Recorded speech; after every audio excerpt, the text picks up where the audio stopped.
Bonjour à tous, bienvenue dans cette nouvelle conférence web gratuite. Je suis Estelle Galparoli de l'agence Ceneva Organisation.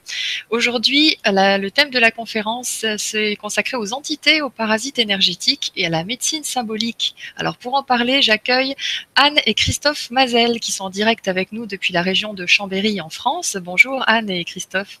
Bonjour Estelle et bonjour tout le monde.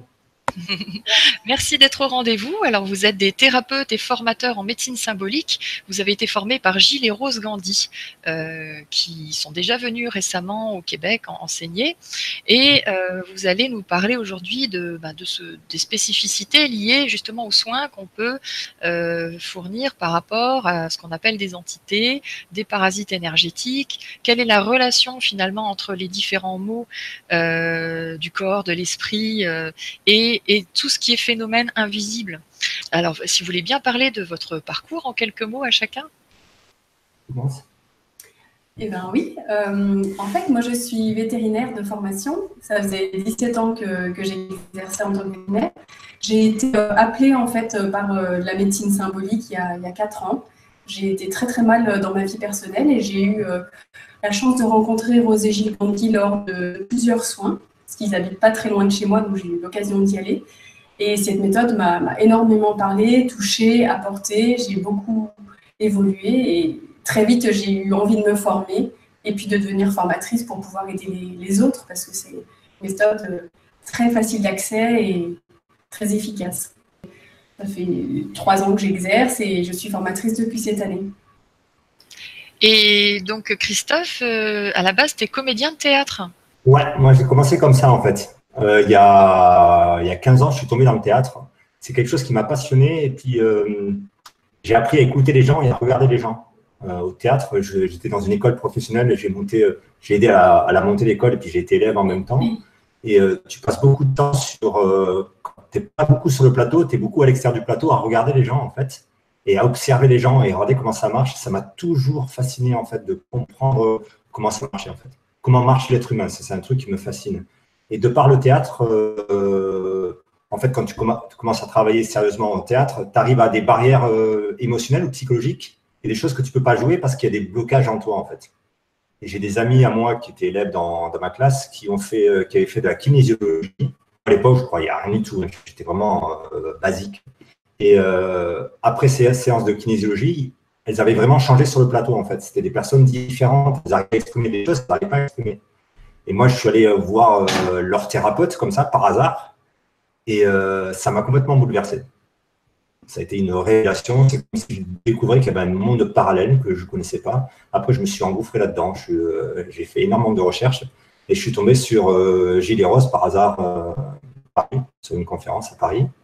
Ça m'a vraiment touché au niveau du cœur.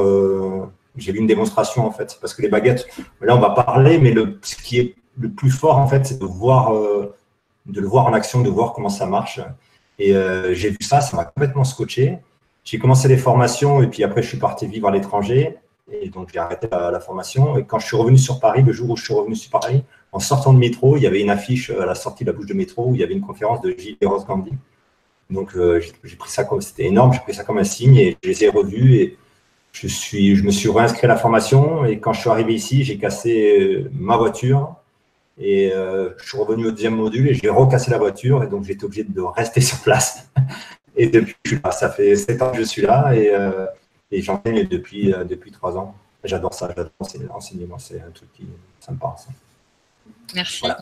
Alors, j'aimerais préciser pour nos auditeurs que voilà, on a fait des tests techniques qui se sont très bien déroulés. Puis, pas de chance aujourd'hui, la connexion est moins bonne. Donc, on s'excuse pour la qualité de la vidéo qui peut être variable. Voilà. Et justement, quelle est votre définition de la médecine symbolique? Parce que bon nombre d'entre nous peut-être ne connaissent pas. Après, on verra comment ça s'applique, comment vous l'appliquez vous dans les soins que vous faites, etc. Mais comment vous définissez ce type de thérapie alternative? Médecine symbolique parce qu'en fait, on considère que les problématiques ou les maladies des personnes sont en fait des symboles qui servent à l'âme à évoluer en conscience, à comprendre quelque chose en fait. Comme par exemple, si je me casse la jambe droite ou si je me casse la jambe gauche, pour nous, c'est pas pareil. Parce que la symbolique de la jambe droite et la symbolique de la jambe gauche ne sont pas les mêmes. À droite, c'est l'appui sur le père, en fait, c'est l'appui sur l'esprit. Et à gauche, c'est l'appui sur la matière, si on s'en réfère un peu à la médecine chinoise. Donc, pour nous, c'est les symboles qu'on se casse à la droite ou à gauche. Et médecine symbolique, on essaie de répondre aux problématiques des personnes par du symbole, en fait. On dit que les problèmes sont des symboles et on a pris l'option de répondre aux problèmes par un symbole et on voit que ça marche et on voit que ça résout le problème. Et vous utilisez les baguettes de radiesthésie, en fait, c'est ça? Ouais. Anne va vous montrer. Voilà, ça c'est une baguette. Elles sont totalement libres, hein. Il n'y a rien qui les coince. Et en fait, on les met, en tant que thérapeute, on les met au niveau du cœur. C'est compliqué sur l'image, mais on les tient comme ça au niveau du cœur, ici. Et c'est comme si, moi, en tant que thérapeute, je me connectais en direct sur l'âme de la personne. Et ça utilise un flux, un fluide. On ne sait pas exactement sur quoi les baguettes se branchent ou ce que ça utilise, mais c'est des messages de la vie. C'est comme si on disait la vie parle par symbole. Et les baguettes permettent de les détecter, de les montrer aux personnes lorsqu'elles sont en soins. Et de ce fait-là, ça met du sens, ça les aide à mettre du sens pourquoi elles vivent telle situation dans leur vie. Et en mettant du sens, c'est comme si elles pouvaient avoir la possibilité d'inverser le symbole qu'elles vivent. Et donc, elles ont la possibilité d'annuler le phénomène. Je dis la possibilité parce qu'il faut que la personne ait vraiment mis du sens jusqu'au bout, jusqu'au cœur, pour que ça s'annule. Parfois, ça peut prendre plusieurs soins. On doit y revenir par différents biais pour que ça fonctionne. On pourrait dire que la médecine symbolique, en fait, c'est la troisième médecine. Il y a eu la médecine du corps, la médecine de l'esprit, et puis maintenant, nous, on essaie de s'interroger sur l'âme, en fait. Et avec les baguettes, en les mettant au niveau du cœur, c'est comme si on se branchait sur l'âme. Et on se mettait au service de l'âme, en fait. Et l'âme évolue dans ce monde grâce aux symboles qui lui sont présentés, en fait. Le fait qu'Anne soit une femme et que moi, je sois un homme, c'est un symbole. En fait. Si on considère qu'on a deux êtres profonds qu'on peut appeler âme, en fait, chez Anne, ça vient travailler avec la symbolique du corps féminin, et puis chez moi, ça vient travailler avec la symbolique du corps masculin. Donc, on aurait, par exemple, si c'est une pathologie qui serait due à un problème invisible, la médecine symbolique peut justement intervenir, parce que bon, elle inclut quand même le corps et l'esprit aussi, hein, avec l'âme. Oui. En fait, c'est assez holistique. Ouais. Ce qu'on va faire d'abord avec les baguettes, c'est qu'on va pouvoir détecter le problème. Qu'est-ce que je pourrais donner comme exemple? Par exemple, moi, je suis. Si Anne prend les baguettes et puis les baguettes vont bouger, puis ça va c'est pas explicable, mais on sent que ça le fait. C'est comme si ça faisait une route et puis Anne est obligée de suivre les baguettes. Ça la fait se déplacer et disons qu'elle fait un soin à Christophe et ça va la mettre devant Christophe. C'est comme si symboliquement, on pourrait dire, entre guillemets, il y avait quelque chose ou quelqu'un devant Christophe, en fait. Les baguettes montrent ce symbole. Et si, par exemple, c'est quelqu'un, et moi j'avais ça personnellement toute mon enfance, enfin mon adolescence, on va dire, j'ai eu d'énormes problèmes avec mon père. C'est un truc que je n'arrivais pas à résoudre. J'étais très en colère contre mon père. Et puis, dans un soin avec Gilles et Rose, ça a montré qu'il y avait mon père qui était devant. Symboliquement, Rose, ça l'a positionné devant moi. Ça disait que c'était mon père. Et si on regarde, en fait, c'est comme si mon père était devant moi et puis moi, j'étais derrière mon père. Mais normalement, le présent est ici, le futur est devant moi et le passé est derrière moi. Donc, le fait qu'il y ait mon père devant moi, c'était problématique. C'est comme si moi, j'avais pris la position du père de mon père. Tu comprends? C'est comme si mon père, normalement, il devrait être derrière moi avec tous mes ancêtres et m'alimenter pour que je puisse avancer de l'avant. Et en fait, c'était l'inverse. Donc, ça, c'était un symbole. Les baguettes ont montré ce symbole, donc ça a montré qu'il y avait un truc qui clochait chez Christophe par rapport à son positionnement par rapport à son père. Et après, les baguettes nous permettent par un test kinésiologique, on pourrait dire par des oui et des non. Quand ça ouvre, ça dit oui, et quand ça ferme, ça dit non. Ça nous permet de trouver des dates et de comprendre pourquoi je me suis construit comme ça.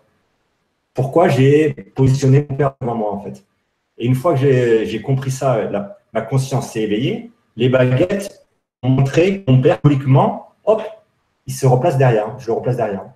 Donc, ça a montré un symbole pathologique, on pourrait dire entre guillemets, le fait d'avoir mon père devant moi, ça a fait travailler sur ma conscience. Une fois que j'ai compris, ma conscience s'est éveillée, ça a positionné mon père derrière moi. Et là, c'est comme si on disait à l'esprit, à l'invisible, regardez, Christophe, il a compris, il a mis son père derrière lui. Et en faisant ce symbole, ça résout le problème. Merci. Donc, alors, on va peut-être parler plus en détail des phénomènes invisibles, puisque finalement, avec la médecine symbolique, vous avez été amené à traiter différents cas. Donc, qu'est-ce qu'on entend déjà qu'est-ce que vous entendez par entité, puisque ça dépend de chacun. Qu'est-ce que ça renferme comme réalité? Alors, pour nous, les entités, c'est comme des bestioles de l'invisible. C'est comme des animaux invisibles, en fait, c'est une conscience, mais qui n'est pas assez dense pour être vue dans ce monde de matière, en fait. Et on voit que c'est des choses qui peuvent squatter les habitants, les personnes, en fait, ou les habitats. Nous, on détecte aux baguettes, en fait, qu'il y a des problématiques. Enfin, on détecte des entités sur les maisons, et puis on est dans les maisons, et puis des entités dans les personnes, en fait, sur les personnes. Et on voit que ça pompe l'énergie des gens, en fait. On peut dire que c'est des choses qui sont accrochées soit dans la maison, soit sur les corps des personnes. Et dans la nature, il y en a aussi. Et dans la nature aussi, il y en a. Mais on ne s'occupe pas trop des entités de la nature. Dans la nature, il y a énormément de choses invisibles, mais normalement, ça ne vient pas chercher les hommes, en fait. On peut être squatté par ce genre d'entités si, par exemple, on va dans des endroits qui ne sont pas éclairés ou des zones industrielles désaffectées ou des bunkers sur la plage. Tu vois, c'est des endroits où on n'a pas envie d'aller, en fait. Et bien là-dedans, dans ces endroits sombres où il n'y a pas de lumière, où la vibration elle est basse, en fait, il vit des bestioles invisibles qui aiment ça, en fait. Et nous, si on va se balader là-dedans, il se peut qu'on se fasse pomper notre énergie. On le sent, ça. C'est comme si maintenant, moi, avant, j'habitais à Paris, il y a 7 ans, avant de rencontrer Gilles Rose, j'habitais à Paris. Et maintenant, on habite à la montagne. Et il suffit que j'aille à Paris, en fait, je sens, quand je suis dans la rue à Paris, que c'est chargé, en fait. Il y a des trucs. Donc, si tu vas dans un bar, dans une discothèque, ou si tu vas dans une usine désaffectée ou dans des cuves à mazout, tu sens qu'il y a un truc qui n'est pas bon pour tes corps énergétiques. Ça te pompe. Donc, ça, c'est des entités, on pourrait dire, c'est des entités de la nature. Après, il peut y avoir des entités qui s'impriment dans les maisons. Si, par exemple, dans une maison, il y a eu un événement émotionnel, quelque chose de tragique, quelqu'un je sais pas, qui a commis un meurtre ou une bagarre entre un mari et une femme, il va y avoir une empreinte, par exemple, de colère très forte qui va être marquée à l'endroit où l'événement aura eu lieu. Ça, c'est plutôt lié à l'habitat, ça va s'accrocher dans la maison.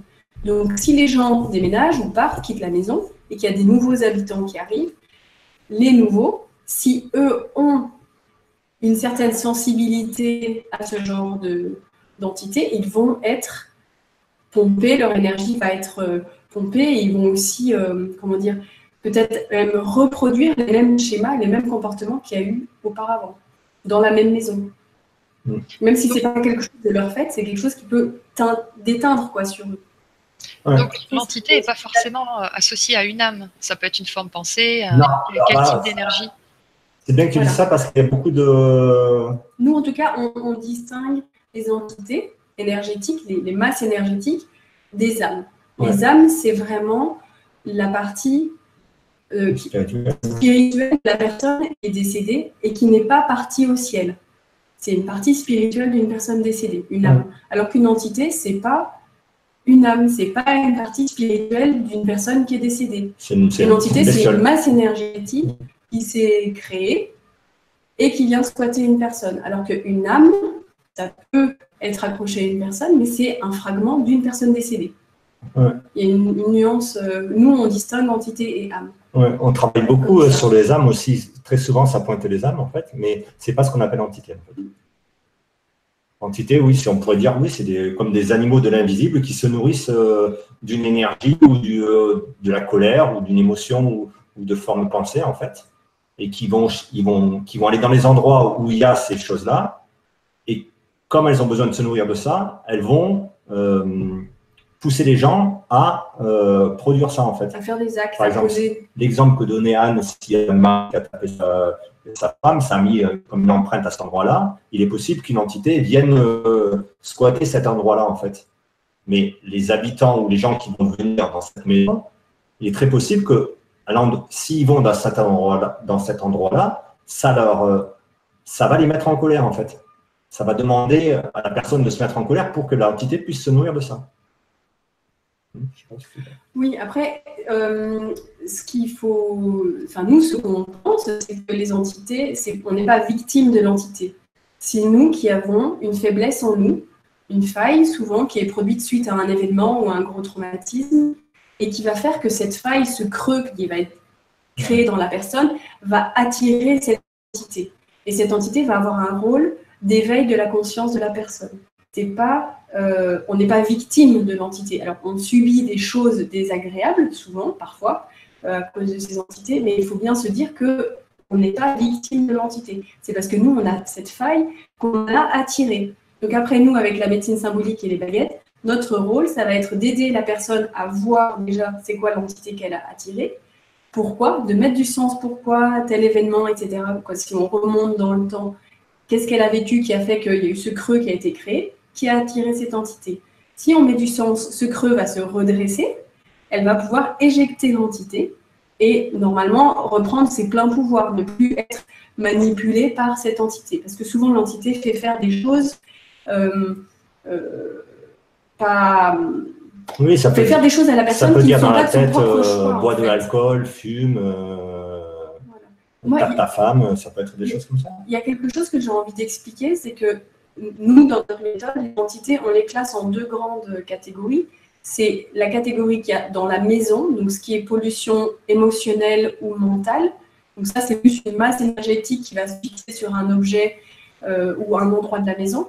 Et on a des entités qui vont s'accrocher au corps énergétique de la personne et qui, elles, font suite à un traumatisme où là, il y a ce fameux creux qui est créé dans la personne et que l'entité vient s'accrocher. Ça, c'est pas les mêmes familles d'entités. On les classe ensemble, mais c'est quand même deux phénomènes différents.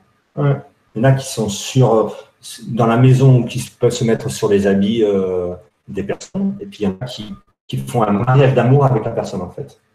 Qui font partie de nous, en fait.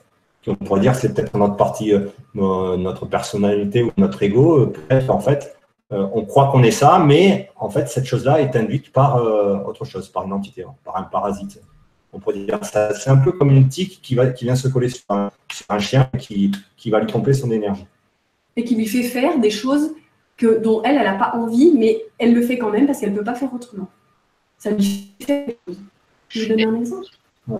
Quels sont les signes principaux d'un parasitage énergétique? Est-ce que parce que ça peut être très fréquent. Est-ce que c'est souvent les mêmes signes ou bien? Alors, les signes, pour la deuxième partie, pour les entités on va prendre les entités qui se collent qui s'accrochent dans nos corps énergétiques, en fait. Le problème, c'est que quand elles s'accrochent, elles viennent combler une faille. C'est-à-dire que la personne vit un événement qu'elle n'arrive pas à gérer mentalement ou émotionnellement, et ça crée un creux ça crée un trou dans ses corps énergétiques. Et la vie, elle ne supporte pas le vide. Et à ce moment-là, hop, il y a une entité là qui arrive et qui va se mettre là-dedans. Et puis cette entité va mettre des racines, va mettre 3 racines dans le corps de la personne, dans le corps de la personne. Et puis ça va faire comme un couple. Donc en fait, comme un mariage. Donc en fait, on sent pas qu'il y a une entité en nous. Là, on va la sentir, c'est quand notre conscience va commencer à évoluer et qu'on va se détacher de ce schéma de pensée où on va commencer à pouvoir pardonner ce qui s'est passé, par exemple, que l'entité là, c'est comme si le creux là, il se redressait et l'entité veut rester là et elle va s'accrocher. Et en fait, souvent, on ressent l'entité en fait quand on est prêt à s'en débarrasser. On pourrait dire ça. Donc c'est possible d'avoir l'événement à 9-10 ans, par exemple, et ressentir des symptômes à 25, 30 ans. Beaucoup plus tard. En fait. Ouais. On a vécu 20 ans avec et puis on ne l'a pas senti. Mais par exemple, les symptômes, ça peut être très variable. Mais on peut avoir des maux de dos très importants, oui, ça, on peut avoir des migraines, on peut avoir quelqu'un qui va répéter tout le temps la même chose, ou des clignements d'œil, ou quelqu'un qui va boire, qui va se droguer. Ça, c'est très varié en fait. Ou des douleurs qui se baladent dans le corps en fait. Un jour, j'ai mal à l'épaule et puis le lendemain, j'ai mal à la hanche. J'ai mal quelque part, je vais chez l'ostéo, il va me replacer et puis 3 jours après, ça revient. Et l'ostéo, il ne comprend pas parce que mécaniquement, en fait, il n'y a pas de problème, en fait, c'est résolu. Pour les personnes qui ont ces symptômes, c'est très possible, en fait, qu'il y ait une entité qui soit cachée derrière ça.